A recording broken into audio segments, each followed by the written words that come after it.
نستغفره ونتوب إليه ونعوذ بالله من شرور أنفسنا وسيئات أعمالنا من يهده الله فلا مضل له ومن يضلل فلا هادي له وأشهد أن لا إله إلا الله وحده لا شريك له وأشهد أن محمدا عبده ورسوله لا نبي بعده يا أيها الذين آمنوا اتقوا الله حق تقاته ولا تموتن إلا وأنتم مسلمون يا أيها الناس اتقوا ربكم الذي خلقكم من نفس واحدة وخلق منها زوجها وبث منهما رجالا كثيرا ونساء واتقوا الله الذي تساءلون به والأرحام إن الله كان عليكم رقيبا يا أيها الذين آمنوا اتقوا الله وقولوا قولا سديدا يصلح لكم أعمالكم ويغفر لكم ذنوبكم ومن يطع الله ورسوله فقد فاز فوزا عظيما أما بعد فإن أصدق الحديث كتاب الله وخير الهدى هدى محمد صلى الله عليه وسلم وشر الأمور محدثاتها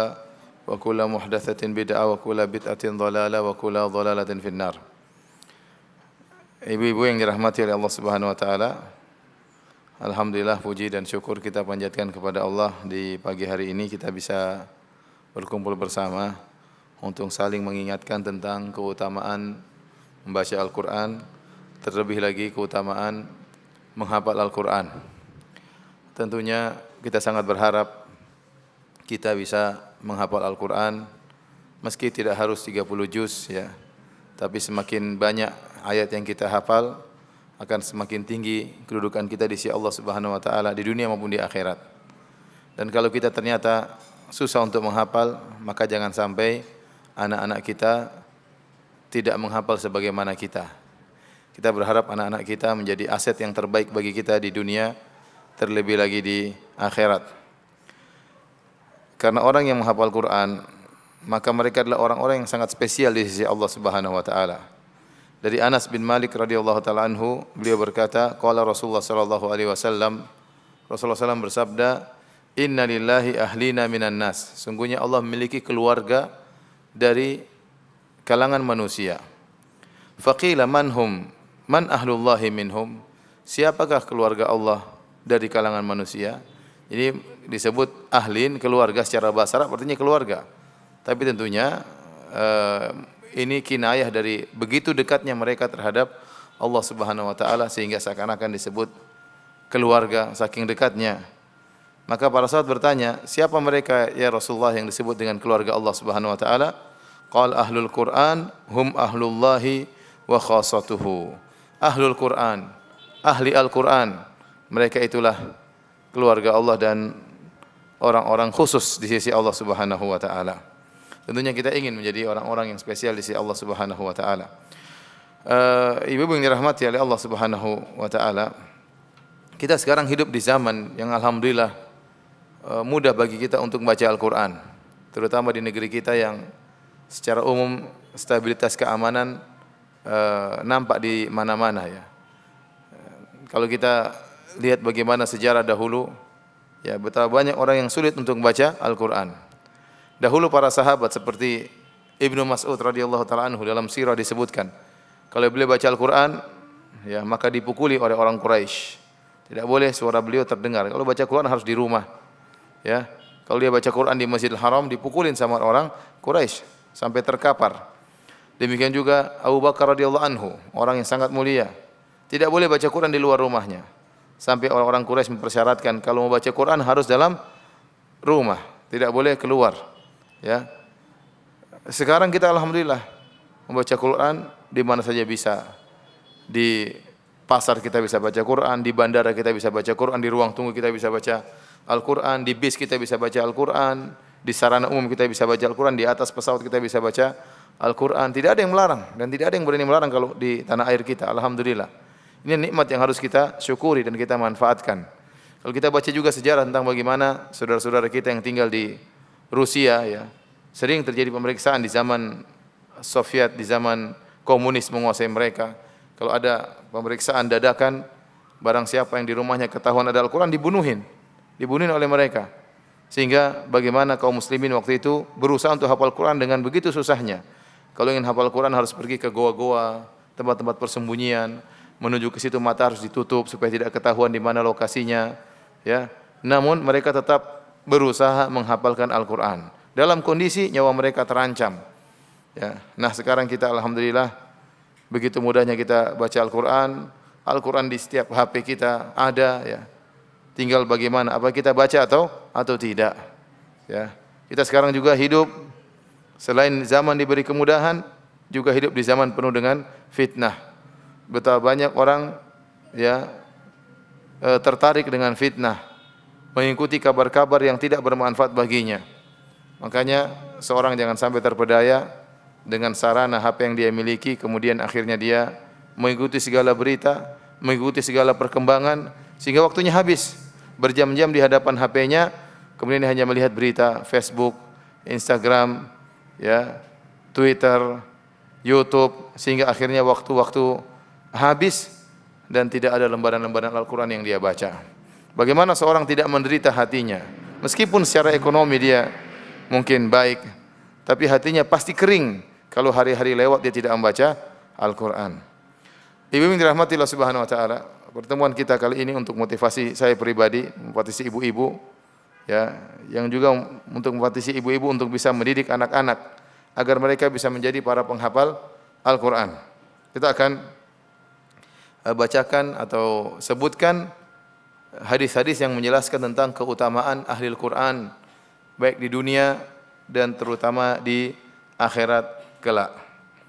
Di antara hadis-hadis yang menunjukkan akan keutamaan membaca Al-Quran atau menghafal Al-Quran, yang pertama adalah orang yang menghafal Al-Quran didahulukan untuk menjadi imam. Dari Abu Mas'ud Al-Ansari radhiyallahu anhu, beliau berkata, qala Rasulullah sallallahu alaihi wasallam, Rasulullah SAW bersabda, ya ummul qauma aqra'uhum li kitabillah. Yang menjadi imam adalah orang yang paling qari, yang paling paham tentang Al-Quran. Fa in kanu fil qira'ati sawa'an fa'lamuhum bisunnah. Kalau ternyata dalam masalah qiraah sama, maka yang paling paham tentang sunnah Nabi sallallahu alaihi wasallam. Fa in kanu fis sunnati sawa'an fa aqdamuhum hijratan. Kalau ternyata ya mereka sama-sama mengerti tentang sunnah, maka dilihat lagi mana yang lebih dahulu berhijrah. Ya. Oleh karenanya, perhatikan di sini yang pertama kali Nabi sebutkan ya ummul qauma aqra'uhum li kitabillah. Yang menjadi imam ini perintah sebenarnya dari Nabi. Adalah orang yang paling paham tentang Al-Qur'an. Karena menjadi imam itu adalah kedudukan yang berkelas di sisi Allah Subhanahu wa taala. Tidak sembarang orang kemudian menjadi imam, dan kenyataannya memang orang ada yang hobi jadi imam. Padahal qiraahnya enggak bagus, hafalannya enggak ada, tapi pede jadi imam. Akhirnya mengganggu makmum. Dan makanya Nabi SAW mengancam dalam satu hadis, kata Nabi SAW, "Thalathatun la turfa'u lahum salatum fawqa ru'usihim shibran." 3 orang yang salatnya tidak diterima oleh Allah Subhanahu wa taala. Di antaranya rajulun amma qauman wa hum lahu karihun. Seorang jadi imam sementara makmumnya enggak suka. Kenapa? Mungkin ini tidak pantas. Hafalannya enggak ada, tajwidnya enggak beres.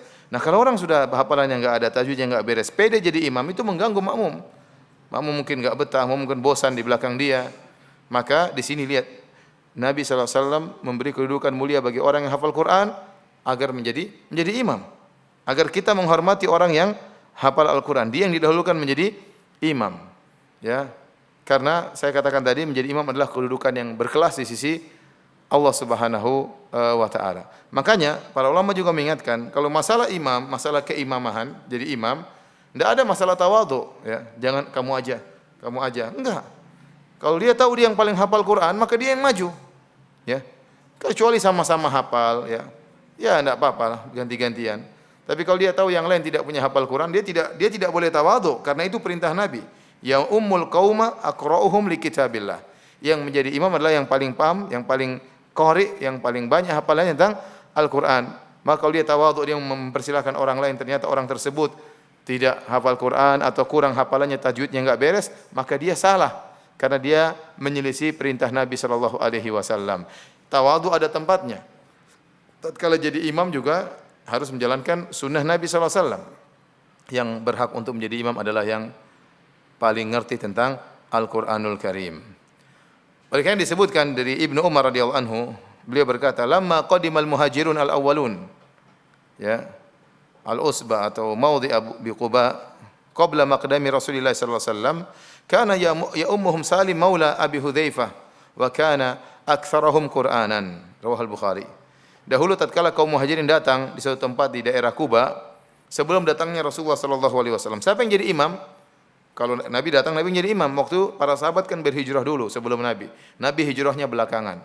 Sebelum Nabi datang, para sahabat yang sudah lebih dahulu berhijrah, yang jadi imam waktu itu adalah Salim maula Abi Hudzaifah. Salim maula Abi Hudzaifah, itu budaknya Abu Hudzaifah. Kenapa dia jadikan imam? Kana aktsarahum Qur'anan, karena dia yang paling banyak hafal Al-Quran. Hadis riwayat Al-Imam Al-Bukhari. Ya, secara strata dunia dia budak. Secara strata dunia statusnya dia bukan orang merdeka. Dia adalah maula Abi Hudzaifah. Ya, budaknya Abu Hudzaifah, Salim. Tetapi karena dia punya hafalan yang paling banyak, maka dia yang menjadi imam. Lihatlah bagaimana Allah memuliakan orang yang punya hafalan Quran di dunia. Kemudian orang tatkala di antara juga dalam masalah kuburan yang didahulukan juga orang yang paling banyak hafalan Qur'annya. Kalau ternyata memang harus mengkubur 2 orang dalam satu liang lahat. Ini pernah terjadi tatkala perang Uhud.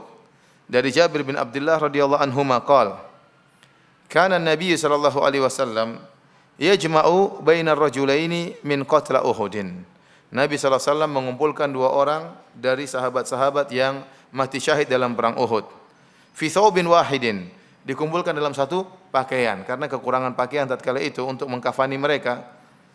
Ya, thumma yaqul, kemudian Nabi bertanya, ayyuhum aktsaru akhdhan lil Qur'an? Siapakah di antara mayat-mayat yang digabungkan ini yang paling banyak hafal Quran? Fa idza usyira lahu ila ahadihima, kalau diberitahu kepada Nabi si fulan yang paling banyak hafalan Qur'annya, qaddamahu fil lahad, maka dia yang lebih dahulu dikuburkan di dalam liang lahat. Ya, ini menunjukkan dia diutamakan. Lebih dahulu dimasukkan dalam liang lahat, baru kemudian orang berikutnya yang hafalannya lebih sedikit. Kemudian Nabi berkata, ana syahidun ala haula'i yaumal qiyamah. Ya, dan aku menjadi saksi bagi mereka pada hari kiamat, orang-orang yang meninggal dalam perang Uhud. Wa amara bidafnihim fi dima'ihim wa lam yughassalu wa lam yusalla alaihim. Dan Nabi menyuruh mereka untuk dikubur dengan darah-darah mereka dan tidak usah dimandikan